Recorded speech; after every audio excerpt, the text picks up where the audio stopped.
नमस्ते दोस्तों, मैं दीपा चौरसिया आप सभी का स्वागत करती हूँ आपके अपने चैनल ब्रीथ डीपली में। दोस्तों, आज के इस सेशन में मैं आपको गौमुख आसन, उष्ट्रासन और बालासन के बारे में जानकारी दूंगी कि कैसे इन्हें किया जाता है और इनको करते वक्त हमें क्या सावधानी रखनी चाहिए और साथ ही इन आसनों को करने से हमें क्या फ़ायदे मिलते हैं, इसकी जानकारी मैं आपको आज दूंगी। तो चलिए दोस्तों, हम आसनों की शुरुआत करते हैं। गौमुख आसन, जैसा कि आपको नाम से ही समझ में आ रहा होगा कि गौमुख माने गौ के मुख के जैसा। जब हम इस आसन को करते हैं तो इस आसन की आखिरी अवस्था में जो हमारे पैर हैं उनकी आकृति गाय के मुख के जैसे या फेस के जैसे दिखने लग जाती है, इसलिए इसे गौमुख आसन कहते हैं।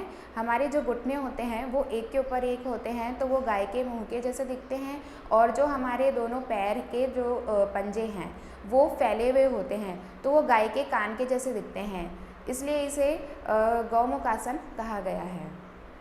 आसन में बैठ जाएंगे और अब दोनों पैरों को घुटने से मोड़ते हुए सामने की तरफ रखेंगे और अब लेफ़्ट लेग को राइट थाइस के पास में रखेंगे, हिप के पास में, और राइट लेग को लेफ़्ट लेग के ऊपर रखेंगे। पैर को इस तरह से रखना है कि घुटना एक के ऊपर एक आए। दोनों पैरों के जो पंजे हैं वो थोड़ा सा दूर रखेंगे लेग्स और हिप से, उन्हें थोड़ा स्ट्रेच करेंगे और कमर सीधी रहेगी, सीधे बैठना है। और अब राइट हैंड को पीछे की तरफ घुमाएंगे और लेफ़्ट हैंड को भी पीछे की तरफ लेंगे और दोनों हाथों को एक दूसरे में अटकाएंगे या पकड़ेंगे और आंखें बंद करेंगे और होल्ड करेंगे पोस्चर को। सांस को लेते रहना है, छोड़ते रहना है। पूरा कंसंट्रेशन आंखें बंद करके हमें अपने आसन पर ही लगाना है। जब हम हाथों को पीछे से पकड़ते हैं तो उन्हें कुछ इस तरह से पकड़ना है और एक दूसरे को खींचते रहना है। और सेम यही हम उल्टे पैर से भी करेंगे। सेकंड पोजीशन में जो हमारा लेफ़्ट लेग है या उल्टा पैर है वो ऊपर आ जाएगा और राइट लेग नीचे की तरफ हो जाएगा, और लेफ़्ट हैंड जो है अब वो ऊपर की तरफ से पकड़ना है और राइट हैंड नीचे की तरफ से पकड़ना है हमें। जब हम दोनों हाथों को एक दूसरे में पकड़ते हैं तो हमें टाइट पकड़ना है कि हमारा जो हाथ हमारा ऊपर है वो पीछे की तरफ खींचता रहे। दोनों हाथों को पकड़ के खींचते रहेंगे, पोस्चर होल्ड करेंगे। अब रिलैक्स करेंगे।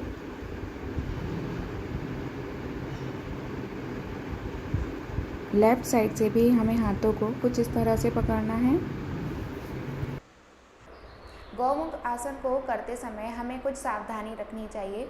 जिन लोगों की पीठ में ज़रूरत से ज़्यादा दर्द रहता हो या कंधों में कोई चोट आई हो या पीठ में कोई चोट आई हो तो उन लोगों को इस आसन को नहीं करना चाहिए। और जो प्रेग्नेंट लेडीज़ हैं उन्हें शुरुआत के 3 महीने में इस आसन को नहीं करना चाहिए। और जिन लोगों को पाइल्स की प्रॉब्लम है और उसमें ब्लड आता हो उन लोगों को भी इस आसन को नहीं करना चाहिए। शुरुआत में जब हम इस आसन को करते हैं तो हाथों को पकड़ने में परेशानी आती है, तो हाथों को पकड़ने के लिए हमें ज़बरदस्ती नहीं करनी है, उन्हें सिर्फ टच करके भी छोड़ देंगे तो भी चलेगा।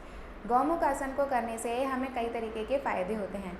इस आसन को करने से ना सिर्फ हमारे घुटने और पैरों की और थाइस की मजबूती बढ़ती है, साथ ही हमारे शोल्डर भी मजबूत बनते हैं और हमारे जो फेफड़े हैं वो भी पूरी तरीके से खुल जाते हैं। तो हमें सांस लेने में जो हमारी सांस लेने की क्षमता होती है वो अच्छी हो जाती है, हम प्रॉपर तरीके से सांस को ले पाते हैं और छोड़ पाते हैं। और इस वजह से इस जो अस्थमा की प्रॉब्लम होती है कई लोगों को, इस आसन को करने से वो भी दूर होती है। गौमुख आसन को करने से कंधों की जकड़न दूर होती है और गर्दन में अगर दर्द है तो वो भी दूर होता है। साथ ही जिन लोगों को सर्वाइकल स्पॉन्डिलाइटिस की प्रॉब्लम या परेशानी है, इस आसन को करने से उसमें राहत मिलती है। गौमुख आसन करने से हमारे कमर का दर्द भी दूर होता है और इसकी रेगुलर प्रैक्टिस से हमारे जो लंग्स हैं, फेफड़े हैं, और किडनी ये भी स्वस्थ रहते हैं और डायबिटीज़ भी कंट्रोल होती है इसकी रेगुलर प्रैक्टिस से। गौमुख आसन की रेगुलर प्रैक्टिस से पैरों की ऐंठन दूर होती है और पैरों की मांसपेशियां भी मजबूत होती हैं। अगर हम सिर्फ इस आसन की प्रैक्टिस कर रहे हों तो हमें मिनिमम इस आसन को 10 मिनट के लिए करना चाहिए। आसन के दौरान हमें सांस को नॉर्मल लेते रहना है और छोड़ते रहना है। उष्ट्रासन उष्ट्रासन शब्द को संस्कृत भाषा से लिया गया है, जिसका मतलब ऊँट की तरह दिखाई देना होता है। जब हम इस आसन को करते हैं तो हमारे जो लास्ट पोजीशन होती है शरीर की, वो एक ऊँट की तरह दिखाई देती है। जैसे कि ऊँट का कुबड़ निकला हो, उसी तरह से हमारी बॉडी का भी पोस्चर दिखाई देता है। आसन में बैठ जाएंगे। राइट लेग को घुटने से मोड़ते हुए हिप के पास रखेंगे और लेफ़्ट लेग को भी घुटने से मोड़ते हुए हिप के पास रखेंगे और इस तरह से हम वज्रासन में बैठ जाएंगे। अब घुटने के बल पे हमें खड़ा होना है, दोनों पंजों को भी ज़मीन पे टिकाएंगे। अब हम सीधे हाथ से सीधे पैर की एड़ी को पकड़ेंगे और उल्टे हाथ से उल्टे पैर की एड़ी को पकड़ेंगे और कमर को पीछे की तरफ झुकाएंगे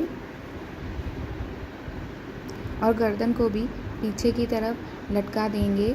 हमारा सर और हमारी जो एड़ियाँ हैं वो एक ही लाइन में आनी चाहिए और आसन को होल्ड करेंगे। सांस को लेते रहना है, छोड़ते रहना है और अब धीरे से आसन से वापस आएंगे और बाल आसन में रिलैक्स करेंगे।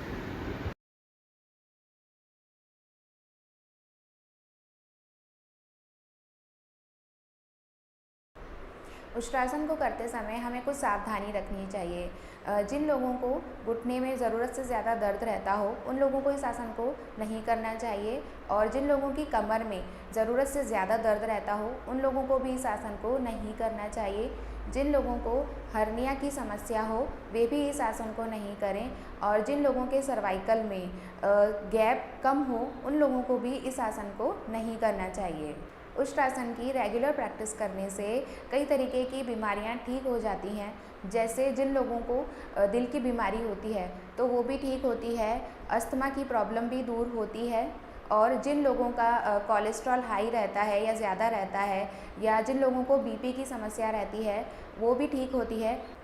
जिन लोगों को डायबिटीज़ की प्रॉब्लम है, इस आसन को करने से वो भी प्रॉब्लम दूर होती है और जिन लोगों को किडनी की प्रॉब्लम हो तो इस आसन को करने से किडनी की जो प्रॉब्लम है वो भी धीरे धीरे ठीक होने लगती है। उष्ट्रासन को करने से कब्ज़ की प्रॉब्लम दूर होती है और साथ ही पेट की समस्याएं भी जितनी भी होती हैं वो भी दूर होती है और साथ ही मोटापा भी कम होता है। और लेडीज़ों को, गर्ल्स को इस आसन को ज़रूर करना चाहिए क्योंकि इस आसन को करने से कई तरीके की गर्ल्स और लेडीज़ प्रॉब्लम्स जो होती हैं वो ठीक होती हैं। उष्ट्रासन को करने से हल्के फुल्के पीठ दर्द और कमर दर्द ठीक होते हैं और साथ ही हमारे जो कंधे हैं, हमारे फेफड़े और जो हमारी कमर है वो मजबूत होती है और इस आसन को शाम के वक्त भी किया जा सकता है। उष्ट्रासन को कम से कम 15-15 सेकंड के लिए 2 से 3 बार करना चाहिए। बालासन बालासन शब्द को बाल शब्द से लिया गया है, जिसका मतलब बच्चा होता है। जब हम इस आसन को करते हैं तो हम कुछ लेटे हुए बच्चे की तरह दिखाई देते हैं, इसलिए इसे बालासन कहा जाता है। बालासन एक आराम की मुद्रा है, मतलब कि इसे रिलैक्सेशन के लिए किया जाता है। दंड आसन में बैठ जाएंगे, कमर सीधी रहेगी। अब सीधे पैर को घुटने से मोड़ते हुए हिप के पास रखेंगे, उल्टे पैर को भी घुटने से मोड़ते हुए हिप के पास रखेंगे और इस तरह से हम वज्रासन में बैठ जाएंगे। हमारे जो हिप हैं वो दोनों पंजों के बीच में होंगे। हम पंजों के ऊपर अपना वेट नहीं देंगे, पैरों के बीच में बैठना है और अब दोनों हाथों को ऊपर की तरफ ले जाएंगे और नीचे की तरफ झुकेंगे। जब हम नीचे की तरफ झुकते हैं तो हमें सर, अपने चेस्ट, ऊपर का पूरा हिस्सा नीचे की तरफ झुकाना है और जो माथा है उसे ज़मीन पे टिकाना है और दोनों हाथों को पीछे की तरफ पैरों के पास में रख लेना है और पोस्चर होल्ड करना है, सांस लेते रहना है, छोड़ते रहना है। पूरा ब्लड सर्कुलेशन हमारे फेस पर आ जाएगा और सिर में आएगा और कुछ देर तक हमें होल्ड करना है और फिर सीधे बैठ जाना है और सुखासन में रिलैक्स करेंगे।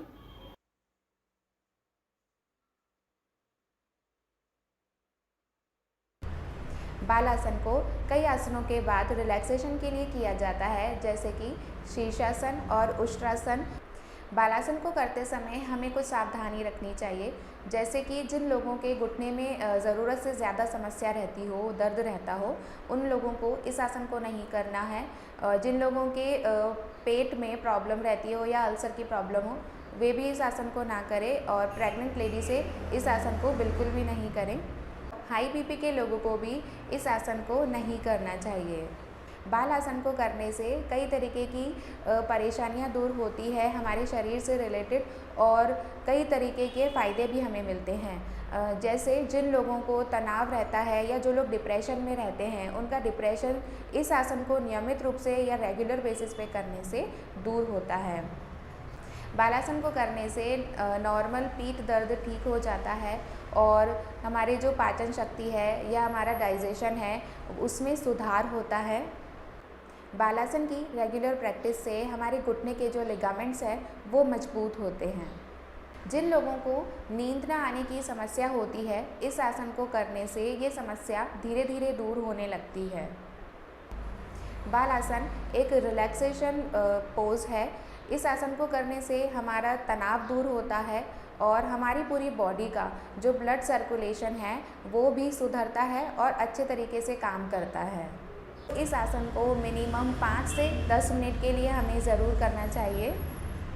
उम्मीद करती हूँ कि आज की आसनों की जानकारी आपको अच्छी लगी होगी और अपनी डेली लाइफ में इन आसनों को शामिल करके आप कई तरीके की बीमारियों से दूर रह सकते हैं और कई तरीके की बीमारियों को ठीक कर सकते हैं। इसी तरह के योगा के और आसनों की जानकारी के लिए चैनल को सब्सक्राइब कर दीजिए और बेल आइकन को भी प्रेस कर दीजिए, जिससे कि नई वीडियोस की नोटिफिकेशन आपको टाइम से मिल जाए। और वीडियो अच्छा लगा हो तो अपने फैमिली और फ्रेंड्स के साथ वीडियो को शेयर भी कर दीजिए।